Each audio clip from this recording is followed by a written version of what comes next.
The Russian Revolution was a pivotal moment, not only for the first part of the century, but for the century itself. Building on the philosophy of Karl Marx, a small group of revolutionaries called the Bolsheviks staged a major coup that steered communism on a collision course with the democracies of the world. The most important political event of the beginning of the 20th century was probably the Russian Revolution. Before World War I, no one foresaw the collapse of Tsardom, and Lenin certainly didn't foresee the collapse of Tsardom before World War I. I mean, there are quotes from Lenin in 1913 saying, gee, this doesn't look at all good, and he was in Switzerland a lot of the time, and you know, I just don't think anything's going to come of all this.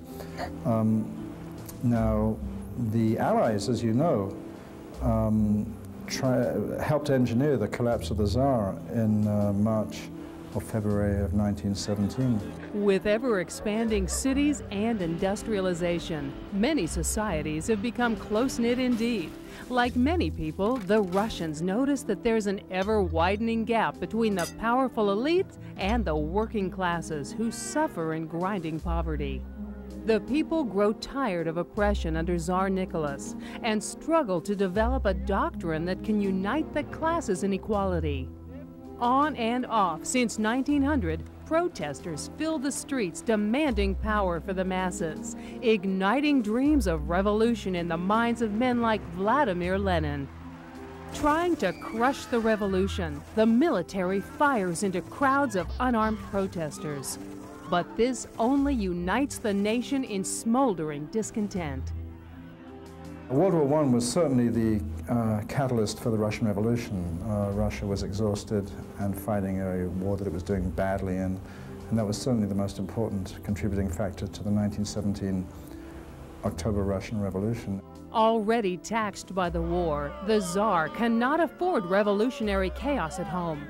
He's forced to form the Duma, a legislative body that will address the concerns of the citizens. But the Duma is not enough. The nation has grown weary of the Great War in Europe. There are revolts within the Army and the Navy.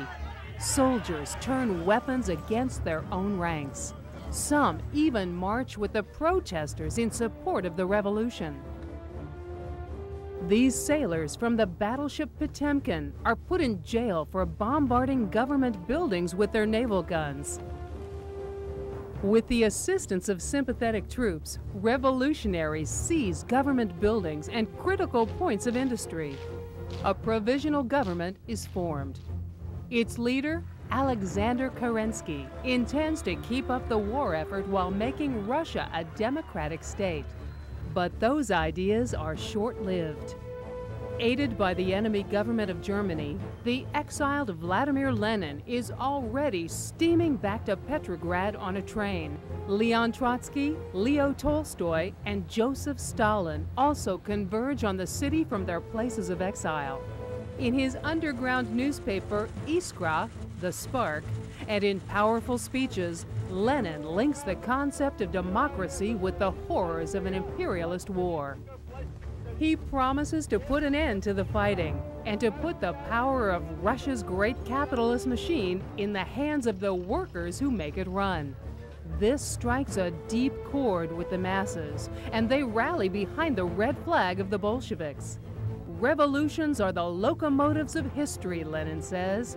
Drive them full speed ahead and keep them on the rails. Stoked with the full heat of Lenin's revolutionary fire, the Bolshevik Reds take up arms and forcibly wrestle the reins of power away from the provisional government. Lenin's comrade, Leon Trotsky, cheers on and salutes the Red Army. There is no holding back the tide of communism. The Tsar's palace is taken over by the Bolsheviks, and the royal Romanov family is secretly executed. Having swept away the provisional government and the last traces of the old autocracy, Lenin installs himself as dictator and sets Russia on a new and ultimately doomed course of socialism. In 1924, after suffering 3 strokes, Vladimir Lenin dies. His body is put on display inside a mausoleum in Red Square, where mourners gather to pay their last respects, including his successor, Joseph Stalin, whose name comes to represent the very tyranny and oppression the Russian people fought so hard against. It was Winston Churchill who said of Lennon that the Russian people's worst misfortune was his birth, their next worst, his death. The seeds of the Russian Revolution also take root in America. The ranks of the Socialist Party are swollen with frustrated workers who feel abused by unregulated capitalism.